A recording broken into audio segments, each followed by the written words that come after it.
अब बर्दाश्त से बाहर है। अब जाग रही हैं बिरादरियां। ताकत का गंदा प्रदर्शन और दुरुपयोग है। ये ज़ॉम्बीज़ पैदा कर रही है भारतीय जनता पार्टी। आपने हत्या की है, निर्दोष लोगों की हत्या की आपने। डूब मरना चाहिए अगर नैतिकता इस प्रधानमंत्री और मुख्यमंत्री में, तो इस्तीफा दे देना चाहिए इनको। मैं वाहिगुरु का नाम लूं, मैं अल्लाह का नाम लूं, मैं ईश्वर को पूजूं, ये मेरा व्यक्तिगत स्वतंत्रता है। आप कौन होते हैं इस तरह के कानून बनाने वाले?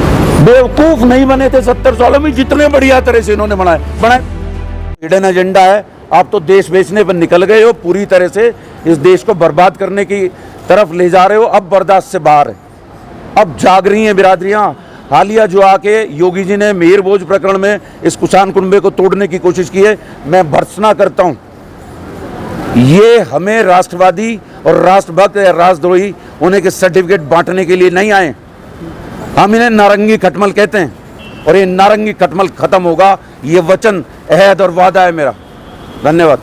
वहीं लखीमपुर खीरी की घटना पर कुछ क्या कहें, किस तरह से आप देख रहे हो? लखीमपुर खीरी की घटना पूरे विश्व के माथे पे कलंक है। सत्ता की ताकत का गंदा प्रदर्शन और दुरुपयोग है। ये ज़ॉम्बीज़ पैदा कर रही है भारतीय जनता पार्टी। ज़ॉम्बीज़ जो दूसरे को काट देंगे, कुचल देंगे, मार देंगे। प्रकाष्ठा है ये जुल्म की प्रकाष्ठा है। मेरी आंखों में आंसू आते हैं अगर लखीमपुर की घटना देखते हैं। बेचारे आंदोलनकारी किसान, वो उनको पीछे से आके गाड़ी चलाई जाती है, और वो कौन लोग हैं जो उन्हें डिफेंड करने के लिए और वीडियो चलाते हैं। कलंक को आप लोग देश का, यार कलंक को आप लोग देश का। आपने हत्या की है, निर्दोष लोगों की हत्या की आपने। वकील साहब, तमाम जो है जुडिशियल भी दायरे में उसमें आ रही है सवाल, जुडिशियल पे भी सवाल उठ रहा है इस बारे। जुडिशियल तो सवाल उठेगा ही सर। जुडिशियल, ये तो हत्या है, खुली आंखों देखा अपराध है। इसे ओपन एंड शट केस। क्या बचा है इस देश में? आप सत्ता की ताकत के दम पे हम लोगों को कुचल के मार देंगे। डूब मरना चाहिए अगर नैतिकता इस प्रधानमंत्री और मुख्यमंत्री में, तो इस्तीफा दे देना चाहिए इनको। लगातार जो मंत्री जी के इस्तीफे की बात हो रही है, लेकिन दूसरी जो बीजेपी पार्टी है वो कहती है कि गलत है, मंत्री जी ठीक है अपनी जगह पर। भाई हम तो सीधे कह रहे हैं, आपने बीमारी दे दी, आक्रोश की बीमारी, नफरत की बीमारी इस देश में। जब ये बीज आपने बो दिया है, ये सब उसी का तो परिणाम है। क्यों आप ये सम्मान नहीं करते कि दूसरे आदमी का भी कोई अधिकार है? वो भी तो इसी देश का नागरिक है। उसे जो बात गलत लगेगी वो विरोध करने का हक रखता है ना। कौन है आप जो उसे गवर्न करेंगे, उसे राष्ट्रद्रोही कहेंगे, आतंकवादी कहेंगे इन किसानों को आप, खालिस्तानी कहेंगे इन किसानों को आप? Who are you? अधिकार किसने दिया आपको? ये देश संविधान से चलता है, और संविधान में मेरा भी एक वोट है, मोदी का भी एक वोट है। और अगर मोदी में नैतिकता है तो उसे इस्तीफा देना चाहिए और योगी को इस्तीफा देना चाहिए।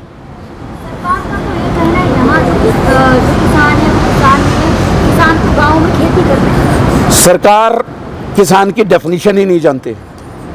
75 सालों के इस देश को आज़ाद हुए, अब ये देश जागरूक हो रहा है। आप ये धर्म का मुलम्मा जितना बेचना सकते थे वो बेच के आप आखिरी मुकाम अपना पा चुके हैं। अब ये देश आपसे बदला लेगा। वकील साहब, जहाँ सुप्रीम कोर्ट कहता है कि आंदोलन करना संवैधानिक अधिकार है, वहीं सरकारों के कुछ मंसूबे ठीक कि ट्रैक्टर सीधे चढ़ा दिए जाते हैं, गाड़ियाँ चढ़ा दी जाती हैं, मार दिए जाते हैं, और उसके बाद में आज तक कोई भी बीजेपी का नेता अभी तक कोई इस बारे में दो शब्द भी नहीं बोला। बिल्कुल नहीं बोलेंगे ना। वो इस देश को जो बेचने का सिंडिकेट चल रहा है ना, ये सब उसमें भागीदार है। इस देश को बेचना है, गरीब करना है और गरीब करना है। स्टालिन का वो है ना कि मुर्गी सत्ता रियाया उस मुर्गी की तरह होती है कि उसके पंख नोचते रहो और कुछ दाने, चंद दाने डालते रहो, तो मुर्गी पंख नोचने का दर्द भून के सिर्फ पेट की आग में ही व्यस्त रह जाएगी। बहुत कुछ गलत है इस देश में। 1857 की क्रांति पे जो कालिक, इस खास वर्ग ने जो देश की सत्ता के धुरी में रहना चाहता है, उन लोगों ने जो कालिक पोती है, वो इस देश के साथ अपराध है। बहुत कुछ गलत है। कौन कहता है कि धर्म पूजा करने का ढंग, एक मेरा भाई पूरब में मुंह करके पूजा कर रहा है, एक पश्चिम में मुंह कर, वो उसकी व्यक्तिगत स्वतंत्रता है। धर्मांतरण क्या होता है? अबोध बच्चे का कोई धर्म हो सकता है क्या?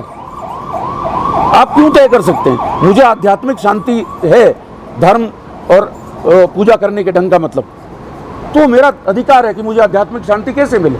मैं वाहिगुरु का नाम लूं, मैं अल्लाह का नाम लूं, मैं ईश्वर को पूजूं, ये मेरा व्यक्तिगत स्वतंत्रता है। आप कौन होते हैं इस तरह के कानून बनाने वाले? आज Modi ji human right commission को उद्घाटन कर रहे थे, उन्होंने बोला कि जो ह्यूमन राइट का आवाज़ उठा रहा देश को बदनाम कर। बिल्कुल साहब, वो तो ह्यूमन राइट को जानते ही नहीं है ना। उनका तो ह्यूमन राइट वाडनगर के चाय बेचने से शुरू होता है और वहीं ख़त्म हो जाता है। उनकी शिक्षा का किसी को पता नहीं है, वो कहाँ से पढ़े और वो देश चला कैसे रहे और इस देश को चला कौन रहा है। दो बार तो जीत के गया है ना जनता। भाई यहाँ देखिए, डेमोक्रेसी जो होता है ना, डेमोक्रेसी बड़ा टिपिकल सब्जेक्ट हो जाता है। कई बार मासेस को गवर्न किया जाता है, मासेस को हिप्नोटाइज किया जाता है, and he is the master of hypnotism. उन्होंने सिर्फ अपने आप को बेचना, ही इज अ प्रोडक्ट, वो कुछ पूंजीपतियों का प्रोडक्ट है। Modi is not a prime minister of this country, he is a product. उसको बेचा और अपना हित साध रहे पूंजीवादी। इस देश का दुर्भाग्य कि नहीं पहचानता है। क्यों मेरा कोई भी नागरिक परेशान नहीं हो रहा कि आपको पेट्रोल 105 रुपये लीटर मिल रहा है, 92 रुपये आपका डीजल हो गया है। वो जो 100 रुपये का मोटरसाइकिल में तेल जला के युवा वर्ग यहाँ इस एनसीआर में नौकरी कर रहा है, उससे क्या फर्क पड़ेगा? इससे पूछो। इसे टैंकर भरवाना पड़ता है, ट्रैक्टर का खेत जोतने के लिए टैंकर भरता है, तब ये दाने पैदा होते हैं, तब हिंदुस्तान खाता है। इसका महत्व भी नहीं समझ रहे हो? तो 2000 दे रहे ना, उससे क्या होगा सर? उससे क्या होगा? तो मेरे खेत का, मेरे ट्रैक्टर का औसत ले लीजिए और 2000 उसमें घटा के भी मुझे बता दीजिए ना। तो मुझे 2014 से पहले की स्थिति पे गणित तो बता दीजिए। सरकार तो ये भी कहती है कि जो 70 सालों में नहीं हुआ वो हो रहा है। बेवकूफ नहीं बने थे 70 सालों में। जितने बढ़िया तरह से इन्होंने बनाए तो वो तो ने, और जितने बढ़िया इन्होंने बनाए इतने बढ़िया आज तक बने ना थे। ये कहा जा रहा है कि जो कमियां थी वो देश का जो डेवलपमेंट है, मोदी जी सड़कें डेवलपमेंट है कि शिक्षा डेवलपमेंट है? दोनों चीजों में विकास हुआ है। भूख में भी विकास हो गया है, भूख में विकास हो गया है। लोग और गरीब हो गए, लोग भूखे हो गए। और कौन सी सड़कों की बात करते हो मैडम? कौन सी सड़कों की बात करते हो? सब टोल दे के चलते हैं, इन पे टोल देना पड़ता है। ये प्राइवेट कंपनियों को दी गई, ये सरकार ने नहीं बनाई है। ये टैक्स से पैसे खून चूस के जो इस देश की जनता का हर माध्यम से खून चूसा जा रहा है, ये वो डेवलपमेंट नहीं है। आज 1000 रुपये चूरा गैस का सिलेंडर, आप उज्ज्वला योजना की बात करते हैं। उन गरीबों के पास लकड़ी जलाने के अलावा दूसरा विकल्प नहीं है। To whom what you are talking about? जिन घरों में सिलेंडर नहीं था, गैस नहीं थी, हर घर में आज गांव में गैस है। अच्छा, वो जलता है। मकसद सिलेंडर देना है कि मतलब धुएं से बचाना है? मकसद क्या है, पहले क्लियर कर दीजिए। कुएं से बचाना है लोगों जाके सर्वे करिए मैडम, कितने घरों में सिलेंडर जल रहा है। को। वहीं आपने भूख की बात करी जी। गरीब लोगों को हर महीने 5 किलो अनाज तो दे रही है ना सरकार, हमेशा दे रही है। सरकार को 5 स्टार में खाने का हक है क्या? अगर गरीब को सिर्फ 5 किलो अनाज ही मिलेगा इस देश के, तो सरकार 5 स्टार में क्यों खाएगी? सरकार भी अपने लिए MP और MLA के लिए 5 किलो फिक्स करे महीने में, उसी में गुजारा चलाए वो।